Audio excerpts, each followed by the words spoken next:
Essa pinga é da boa, adocei com rapadura.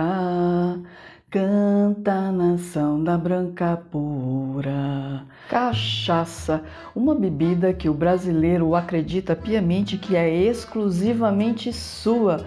Só que não. Existem evidências históricas de que já havia produção de bebida destilada com base em cana-de-açúcar no ano 500 a.C., encontradas em sítios arqueológicos no Paquistão. No Brasil, podemos dizer que a história da cachaça começa assim que os portugueses começaram a trazer para cá as primeiras mudas de cana-de-açúcar. E do ano 1500 para cá, muita pinga já rolou nos alambiques do Brasil. Carlota Joaquim inventou a caipirinha e muita gente já enriqueceu destilando a nossa famosa branquinha. Mas o que pouca gente sabe é que a nossa amada cachaça já foi motivo de rebelião em nosso país. E é justamente por isso que no episódio de Tretas do Brasil desse mês, nós vamos falar dela, da revolta da cachaça. Eu sou Gisele Silva Rumim e convido vocês para essa conversa que começa, claro, logo após a vinheta.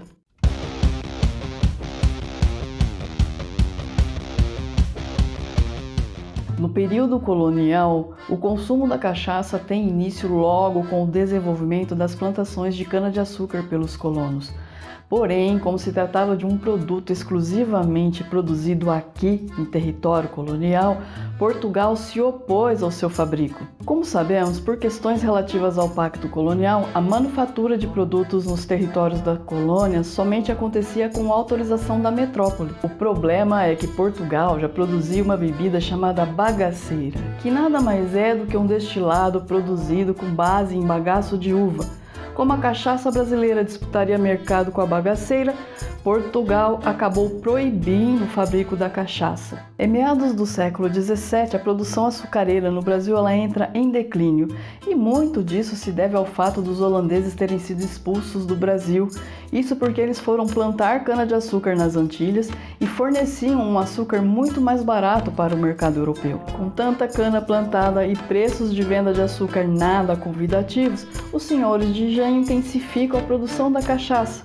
Portugal não deixa por menos, afinal de contas querem enfiar a bagaceira goela abaixo de seus clientes a qualquer custo.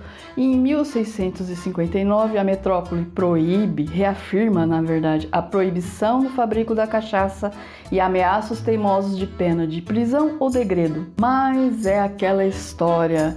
Portugal podia até proibir, mas quem fiscalizava os botecos eram as instituições locais, que por sua vez eram subordinadas aos governadores de capitania, já que Portugal ficava longe, em terras de além-mar, e aqui na colônia, meus amigos, as coisas nem sempre eram preto no branco. Com base nisso, o governador da capitania do Rio de Janeiro, Salvador Correia de Sá e Benevides, resolveu autorizar a produção de cachaça.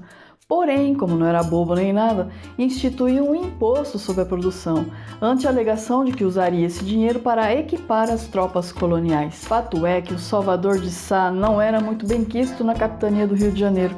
Isso porque ele era autoritário e tinha o hábito de nomear parentes para cargos importantes, ou seja, nada muito diferente dos nossos políticos atuais. Com a instituição desse imposto sobre a produção da cachaça, a revolta eclode na capitania. E aí, está curtindo esse episódio? Pois bem, não esqueça então de engajá-lo. Se estiver nos escutando via podcast, compartilhe nas redes sociais, indique a seus amigos. Se estiver nos assistindo pelo YouTube, inscreva-se no canal, deixe uma curtida, um comentário. O seu engajamento é fundamental para que esse trabalho cresça. Na madrugada de 8 de novembro de 1660, os revoltosos, liderados por Jerônimo Barbalho, atravessam a Baía de Guanabara e, através do tocar de sinos, convoca a população para se reunirem em frente à Câmara, onde exigiriam o fim da taxação e a devolução dos valores já pagos. Salvador de Sá não estava no Rio de Janeiro, ele estava em São Paulo, e quem estava governando em seu lugar era o seu tio, Tomás de Souza Alvarenga, que acaba se metendo numa enrascada e por fim é preso. Isso porque os soldados que deveriam proteger a cidade estavam com soldos atrasados. Então, quando eclode a revolta, eles acabam se aliando aos revoltosos. Os fazendeiros revoltados saem saqueando as casas das autoridades da cidade.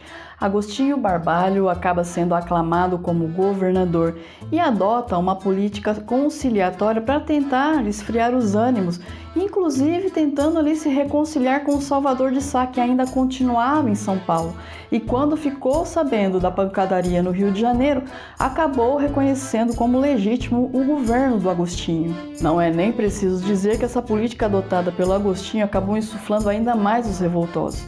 O Agostinho então acaba sendo deposto e seu irmão, o Jerônimo Barbalho, acaba sendo nomeado como novo governador. E o Jerônimo não é nada conciliador e começa a perseguir os aliados do Salvador de Sá. Diante disso, Salvador de Sá organiza uma tropa com navios e soldados formados por aliados seus paulistas e baianos e no dia 6 de abril de 1661 invadem o Rio de Janeiro, colocam fim na revolta da cachaça sem muita resistência, já que foram pegos de surpresa. Os revoltosos foram presos e inclusive o Jerônimo Barbalho foi decapitado e sua cabeça exposta em praça pública para servir de exemplo. Posteriormente, porém, a coroa portuguesa deu razão aos revoltosos. Salvador de Sá foi afastado de suas funções e teve de responder pelos seus excessos. Os revoltosos que ainda estavam presos foram perdoados e colocados em liberdade. Ainda no ano de 1661, Portugal finalmente autoriza a produção da cachaça no Brasil, o que infelizmente acaba incrementando o tráfico de pessoas escravizadas, já que a aguardente brasileira passa a ser utilizada como moeda de troca por pessoas escravizadas na África. A venda da cachaça aqui no Brasil para consumo ainda ficou proibida por muito tempo, mas como vocês já sabem, ninguém fiscalizava os botecos no Brasil colônia. A revogação definitiva só veio acontecer em 1695. Então é isso, pessoal, eu agradeço muito a todos vocês que chegaram até aqui comigo nesse episódio. Um super beijo e até a próxima!